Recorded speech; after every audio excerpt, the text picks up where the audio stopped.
Hello everyone. तो आप सभी का मेरे इस चैनल टीच वर्ड पर स्वागत है, जिसमें दोस्तों लगभग 100 क्वेश्चन को हम कवर करेंगे जो आपके आरआरबी, एनटीपीसी और एसएससी जीडी के लिए मोस्ट इम्पॉर्टेंट क्वेश्चन होने वाला है। तो अंत तक इस वीडियो को देखिएगा दोस्तों। ये 20 से 25 मिनट का वीडियो होगा। टोटल 100 क्वेश्चन को कवर करेंगे। देखिए दोस्तों, इसमें तो टोटल 15 क्वेश्चन हैं, लेकिन इससे रिलेटेड हर क्वेश्चन के अंदर 10-10 क्वेश्चन ऐड हैं, तो आपका 100 से 150 क्वेश्चन आपका कवर हो जाएगा। तो अंत तक इस वीडियो को देखिएगा दोस्तों, और आप मेरे चैनल पर नए हैं तो ज़रूर सब्सक्राइब कर लीजिएगा, ताकि जितना भी मैं वीडियो अपलोड करूं उसको नोटिफिकेशन अब तक मिलता रहे। तो चलते हैं हम अपने पहले प्रश्न की ओर। देखिए दोस्तों, भारत के 91 मुख्य न्यायाधीश कौन बनेंगे? जो भारत है दोस्तों, उसके 91 मुख्य न्यायाधीश कौन बनेंगे? न्यायमूर्ति DY चंद्रचूड़, न्यायमूर्ति संजीव खन्ना, न्यायमूर्ति आलोक सिंह या फिर न्यायमूर्ति पवन कल्याण। तो बताइए दोस्तों, कौन बनेंगे 91 मुख्य न्यायाधीश? तो इसका राइट आंसर है ऑप्शन नंबर बी, न्यायमूर्ति संजीव खन्ना। इसका इमेज देख सकते हैं दोस्तों, यही जो हैं वो भारत के 91 मुख्य न्यायाधीश बनेंगे, न्यायमूर्ति संजीव खन्ना। इसको आप याद रख लेना है। और अभी कौन है दोस्तों? न्यायमूर्ति DY चंद्रचूड़। कुछ इंपॉर्टेंट पॉइंट देख लेते हैं। न्यायमूर्ति संजीव खन्ना भारत के 91 मुख्य न्यायाधीश बनेंगे। संजीव खन्ना 6 महीने का कार्यकाल पूरा करेंगे, और यह दोस्तों केवल 6 महीने का कार्यकाल करेंगे, जो 13 मई 2025 को समाप्त होगा। उसके बाद उनकी सेवानिवृत्ति होगी। न्यायमूर्ति संजीव खन्ना सर्वोच्च न्यायालय के दूसरे सबसे वरिष्ठ न्यायाधीश हैं। न्यायमूर्ति संजीव खन्ना DY चंद्रचूड़ का स्थान लेंगे। जो DY चंद्रचूड़ है दोस्तों, इसके बाद न्यायमूर्ति संजीव खन्ना स्थान लेंगे, जो 2 साल का कार्यकाल पूरा करने के बाद 8 नवंबर 2024 को सेवानिवृत्त होंगे। मतलब जो DY चंद्रचूड़ हैं वो 2 साल के बाद अपना स्थान को सेवानिवृत्त करेंगे दोस्तों, और उसके बदले में कौन आएगा? न्यायमूर्ति संजीव खन्ना। और सर्वोच्च न्यायालय की स्थापना 26 जनवरी 1950 को किया गया था, जिसका मुख्यालय नई दिल्ली स्थित है। अगला क्वेश्चन, फेमिना मिस इंडिया 2024 का खिताब किसने जीता है? फेमिना मिस इंडिया 2024 का खिताब किसने जीता है? निकिता पोरवाल, रिया सिंधा, ध्रुवी पटेल या नेहा पटेल? तो इसका राइट आंसर है ऑप्शन नंबर ए दोस्तों, निकिता पोरवाल ने जो फेमिना मिस इंडिया 2024 का खिताब जीता था। कुछ इंपॉर्टेंट फैक्ट देख लेते हैं। मध्य प्रदेश की रहने वाली निकिता पोरवाल ने फेमिना मिस इंडिया 2024 का खिताब जीता है, और ये कहाँ का रहने वाला है? मध्य प्रदेश का। अब निकिता पोरवाल मिस वर्ल्ड प्रतियोगिता में देश का प्रतिनिधित्व करेंगी। निकिता उज्जैन में पली बढ़ी हैं, मगर कई वर्षों से वह मुंबई में रह रही हैं।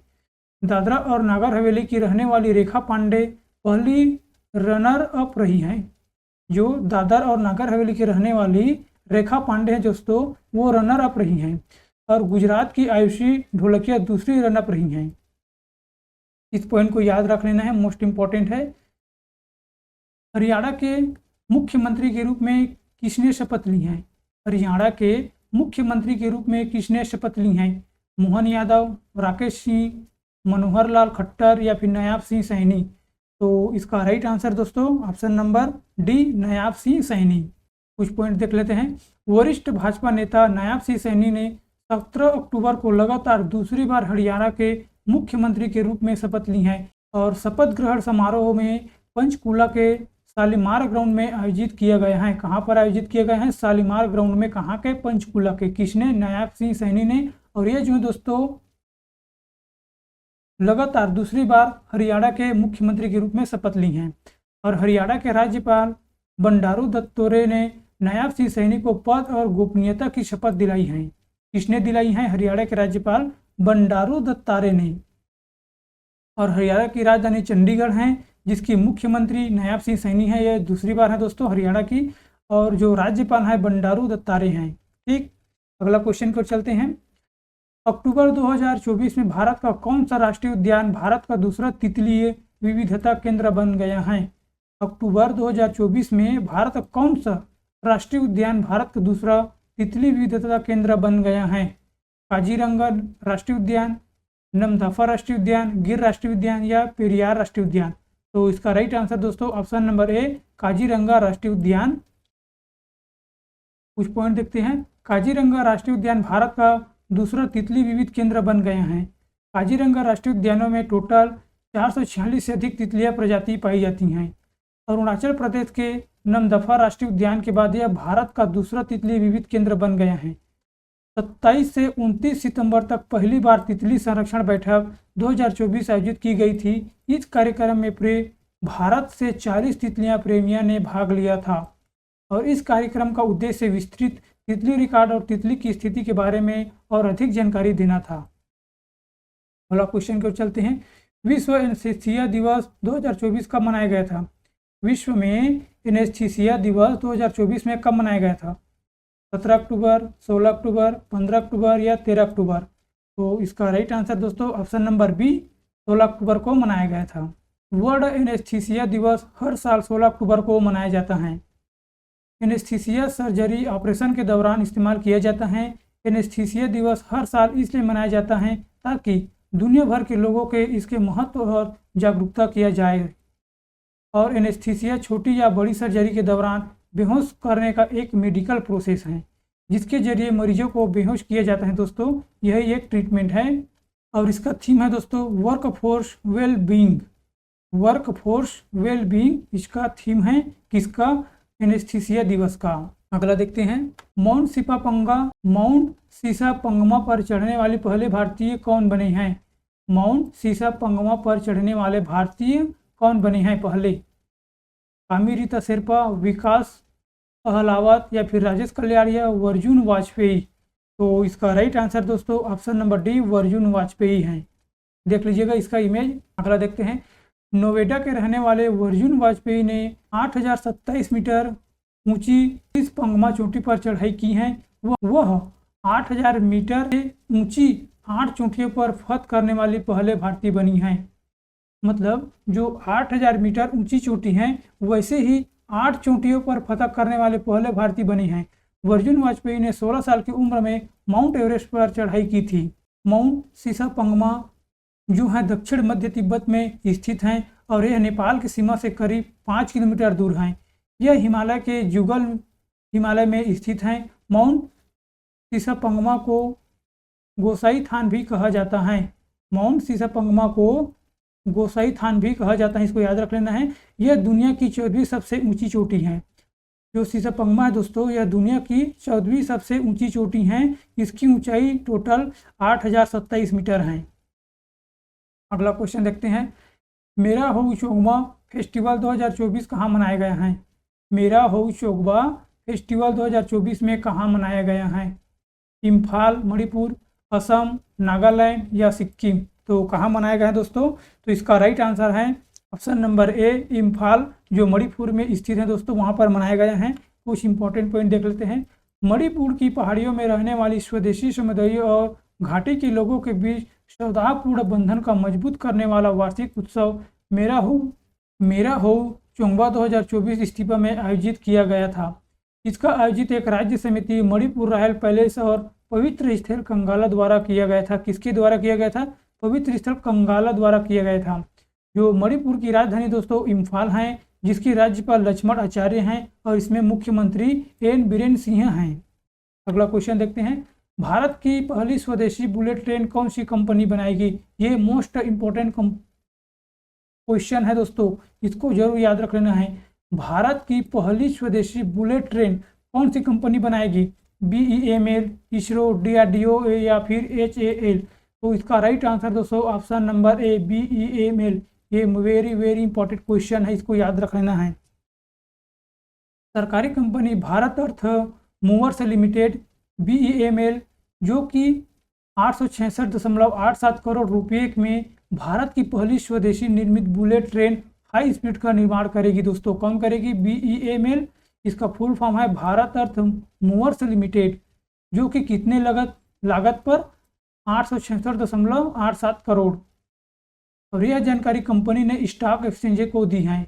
भारत का अर्थ मूवर्स लिमिटेड ने कहा है कि उसे 2 तिहाई स्पीड ट्रेन सेट के डिजाइन, निर्माण और कमीशनिंग के लिए कॉन्ट्रैक्ट दिया गया है। भारतीय रेलवे उत्पादन इकाई की इंटीग्रल कोच फैक्ट्री चेन्नई द्वारा किए गए हैं। इस ऑर्डर में प्रत्येक ट्रेन में 8 कोच होगी। इस ट्रेन को कीमत 27.86 करोड़ रुपये प्रति कोच होगी और इसकी स्थापना मई 1964 में किया गया था। किसकी स्थापना? BEML की स्थापना 1964 में किया गया था, जिसका मुख्यालय बेंगलुरु कर्नाटक में उपस्थित है। अगला क्वेश्चन देखते हैं। मध्य प्रदेश के किस शहर को यूनेस्को की विश्व धरोहर सूची में शामिल किया जाएगा? मध्य प्रदेश के किस शहर को यूनेस्को की विविध धरोहर में शामिल किया जाएगा? इंदौर, ओरछा, सांची या भोपाल? तो इसका राइट आंसर दोस्तों ऑप्शन नंबर बी, ओरछा को शामिल किया जाएगा। मध्य प्रदेश की ऐतिहासिक नगरी ओरछा, जो अपने अद्वितीय स्थापत्य और सांस्कृतिक धरोहर के लिए जानी जाती हैं, अब इसे यूनेस्को की विश्व धरोहर सूची में शामिल किया जाएगा। किसे? ओरछा को। यूनेस्को की आधिकारिक घोषणा के बाद ओरछा देश की ऐसी एकमात्र विश्व धरोहर स्थली है जो राज्य संरक्षित हैं। वर्ष 2027-28 के लिए केंद्र ने ओरछा के ऐतिहासिक समूह को विश्व धरोहर स्थल घोषित करने की अनुशंसा की है। ओरछा का स्थापत्य बुंदेला शासकों द्वारा विकसित किया गया था। किसके द्वारा? बुंदेला शासकों द्वारा विकसित किया गया था, जो अद्वितीय स्थापत्य शैली का प्रतीक, जिसमें महलों, मंदिरों और किलों को समावेशित किया गया था। अगला क्वेश्चन देखते हैं। 2025 में कौन सा देश पहली बार खो खो विश्व कप की मेजबानी करेगा? 2025 में कौन सा देश पहली बार खो खो विश्व कप की मेजबानी करेगा? पाकिस्तान, भारत, ब्राजील या UAE? तो इसका राइट आंसर दोस्तों ऑप्शन नंबर बी, भारत करेगा। कुछ इंपॉर्टेंट पॉइंट देख लेते हैं। नई दिल्ली के त्यागराज स्टेडियम में kho kho federation of India ने खो खो विश्व कप को तारीखों और लोगों का अनावरण किया गया है। टूर्नामेंट का उद्घाटन संस्करण 13 से 19 जनवरी 2025 के बीच नई दिल्ली में होगा। कब होगा? 13 से 19 जनवरी के बीच होगा। कहाँ पर होगा? नई दिल्ली में। और ये जो है दोस्तों 2025 में किया जाएगा। पहली बार होने वाले खो खो विश्व कप में 24 देशों के टीम हिस्सा लेंगे। कितने देशों के टीम हिस्सा लेंगे? 24 देशों के। इसमें पुरुषों और महिलाओं की 16-16 टीमें हिस्सा लेगी। भारत के प्राचीनतम खेलों में से एक खो खो के इस विश्व कप का उद्घाटन संस्करण का आयोजन 13 से 19 जनवरी 2025 के बीच नई दिल्ली में होगा। अगला देखते हैं। 23वीं SCO बैठक में भारत का प्रतिनिधित्व किसने किया है? 23वीं SCO बैठक में भारत का प्रतिनिधित्व किसने किया है? नरेंद्र मोदी, S जयशंकर, राजनाथ सिंह या द्रौपदी मुर्मू? तो इसका राइट आंसर दोस्तों option number B, S Jaishankar ने किया था। 16 अक्टूबर 2024 को इस्लामाबाद में आयोजित 23वीं SCO शासनाध्यक्षों की बैठक में भारत का प्रतिनिधित्व विदेश मंत्री S जयशंकर ने किया है। इस बैठक की अध्यक्षता पाकिस्तान के प्रधानमंत्री शहबाज शरीफ ने की है। इसमें चीन, रूस, इराक और मध्य एशियाई देशों के नेता में भी शामिल हुए हैं। तत्कालीन विदेश मंत्री सुषमा स्वराज की 2015 की यात्रा के बाद यह किसी भारतीय मंत्री की पहली पाकिस्तान यात्रा थी। सुषमा स्वराज ने दिसंबर 2015 में हार्ट ऑफ एशिया सम्मेलन में भाग लेने के लिए इस्लामाबाद, पाकिस्तान का दौरा किया था। अगला क्वेश्चन देखते हैं। अक्टूबर 2024 में ICC हॉल ऑफ फेम में शामिल की गई दूसरी भारतीय महिला क्रिकेटर कौन बनी हैं? नीतू डेविड, स्मृति मंदाना, सैफाली वर्मा या श्रियंका पाटिल? तो इसका राइट आंसर दोस्तों option number A, Neetu David. अक्टूबर 2024 में ICC हॉल ऑफ फेम में 3 दिग्गज खिलाड़ी को शामिल किया गया है। 3 दिग्गज खिलाड़ियों को शामिल किया गया है। कौन कौन से किया गया है दोस्तों? देखते हैं। जिसमें इंग्लैंड के पूर्व सलामी बल्लेबाज एलिस्टर कुक, भारतीय महिला की टीम की खिलाड़ी नीतू डेविड और दक्षिण अफ्रीका के पूर्व आक्रामक बल्लेबाज AB डिविलियर्स को इसमें शामिल किया गया है। किसे? एलिस्टर कुक, नीतू डेविड और AB डिविलियर्स को शामिल किया गया है। नीतू डेविड है दोस्तों, यह उपलब्धि हासिल करने वाली भारत की दूसरी महिला क्रिकेटर बनी है। और भारत की पहली महिला क्रिकेटर कौन है? डायना एडुल्जी थी, जिन्हें ICC ऑफ फेम में शामिल किया गया था। ठीक दोस्तों, अगला क्वेश्चन देखते हैं। 16 अक्टूबर को किस देश में पहली आसियान भारत ट्रैक एक साइबर नीति वार्ता आयोजित की गई है? सिंगापुर, चीन, भारत या श्रीलंका? तो इसका राइट आंसर दोस्तों ऑप्शन नंबर ए, सिंगापुर। 16 अक्टूबर को सिंगापुर में पहली आसियान भारत ट्रैक एक साइबर नीति वार्ता आयोजित की गई है। इसकी वार्ता की सह अध्यक्षता विदेश मंत्रालय के साइबर कूटनीति प्रभाग के संयुक्त सचिव अमित ए शुक्ला ने की है। वार्ता के दौरान दोनों पक्षों में साइबर खतरे की दृष्टि से राष्ट्रीय साइबर नीतियों, खतरों के आकलन और संयुक्त राष्ट्र में ICT डोमेन के हाल में घटनाक्रमों पर विचार का आदान प्रदान किया था, जिसकी सिंगापुर की राजधानी दोस्तों सिंगापुर, जिसमें मुद्रा रहेगा सिंगापुर डॉलर, और जिसमें और वहाँ का प्रधानमंत्री हैं लॉरेंस वोंग। अगला क्वेश्चन देखते हैं। नीति आयोग द्वारा 2 दिवसीय अंतर्राष्ट्रीय मेथनॉल सेमिनार और एक्सपो 2024 का आयोजन कहाँ किया गया है? लखनऊ, नई दिल्ली, कोच्चि या सूरत? बताइए दोस्तों, इसका राइट आंसर कहाँ किया गया है? इसका राइट आंसर है ऑप्शन नंबर बी, नई दिल्ली में किया गया है। नीति आयोग द्वारा 17 अक्टूबर से नई दिल्ली में 2 दिवसीय अंतर्राष्ट्रीय मेथनॉल सेमिनार और एक्सपो 2024 का आयोजन किया जा रहा है। 17 अक्टूबर को किया जा रहा है दोस्तों, और यह कार्यक्रम है संयुक्त राज्य अमेरिका के मेथनॉल संस्थान के सहयोग से आयोजित किया जाएगा। किसके सहयोग से? अमेरिका के मेथनॉल संस्थान के। और सेमिनार का मुख्य फोकस वैश्विक ऊर्जा संक्रमण में मेथनॉल की भूमिका और ग्रीन शिपिंग में कम कार्बन ईंधन के रूप में मेथनॉल के उद्भव पर प्रकाश डालना होगा। इस कार्यक्रम में दुनिया भर में मेथनॉल उत्पादन, अनुप्रयोग और संबंधित तकनीकी विकास से संबंधित परियोजनाओं, उत्पादों और अनुसंधान एवं विकास पहलों की प्रगति पर प्रकाश डाला जाएगा। ठीक है दोस्तों, इसको एक बार रीड आउट कर लीजिएगा। इसका PDF आपको हमारे टेलीग्राम चैनल पर मिल जाएगा, वहाँ पर जाकर के डाउनलोड कर सकते हैं। और हमारा लास्ट क्वेश्चन देखते हैं दोस्तों। अंतर्राष्ट्रीय गरीब उन्मूलन दिवस 2024 कब मनाया गया है? अंतर्राष्ट्रीय गरीबी उन्मूलन दिवस 2024 कब मनाया गया है? 16 अक्टूबर, 15 अक्टूबर, 17 अक्टूबर या 13 अक्टूबर? तो इसका राइट आंसर दोस्तों ऑप्शन नंबर सी, 17 अक्टूबर को मनाया गया है। अंतर्राष्ट्रीय गरीबी उन्मूलन दिवस हर साल 17 अक्टूबर को दुनिया भर में मनाया जाता है। इस दिन का उद्देश्य दुनिया भर में विशेष रूप में विकासशील देशों में गरीबी और गरीबी उन्मूलन की आवश्यकताओं के बारे में जागरूकता बढ़ाना है। यह दिन एक अधिक न्याय संगत, समावेशी और समान दुनिया की ओर से सामूहिक प्रयासों को प्रोत्साहित करता है, खासकर उन लोगों की स्थिति पर ध्यान केंद्रित करते हैं जो अत्यधिक गरीबी में जीवन व्यतीत कर रहे हैं। और इसका थीम क्या है दोस्तों? सामाजिक और संस्थागत दुर्व्यवहार को समाप्त करना, न्यायपूर्ण, शांतिपूर्ण और समावेशी के समाज के लिए मिलकर कार्य करना, यह इसका थीम है। तो दोस्तों ये था हमारा टोटल 15 क्वेश्चन, जिसके अंतर्गत हम हर क्वेश्चन के अंदर हम 10 से अधिक प्रश्नों को सॉल्व किए हैं। मतलब हम टोटल 100 से अधिक क्वेश्चन को हम हल किए हैं दोस्तों। तो मैं आशा करता हूं कि ये जो रहेगा दोस्तों, ये जो क्वेश्चन है आपके एग्ज़ाम के लिए बहुत ही हेल्पफुल होगा। और डेली हमारे साथ जुड़ना ना भूलें दोस्तों। यूट्यूब पर डेली 9 बजे हमारा करंट अफेयर का क्लास होता है, जिसमें हम डेली बेसिस से क्लास लेकर आते हैं।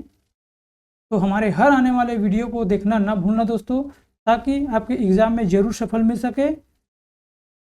अगर आपको यह सेशन अच्छा लगा है तो हमारे चैनल को ज़रूर सब्सक्राइब कर दीजिएगा।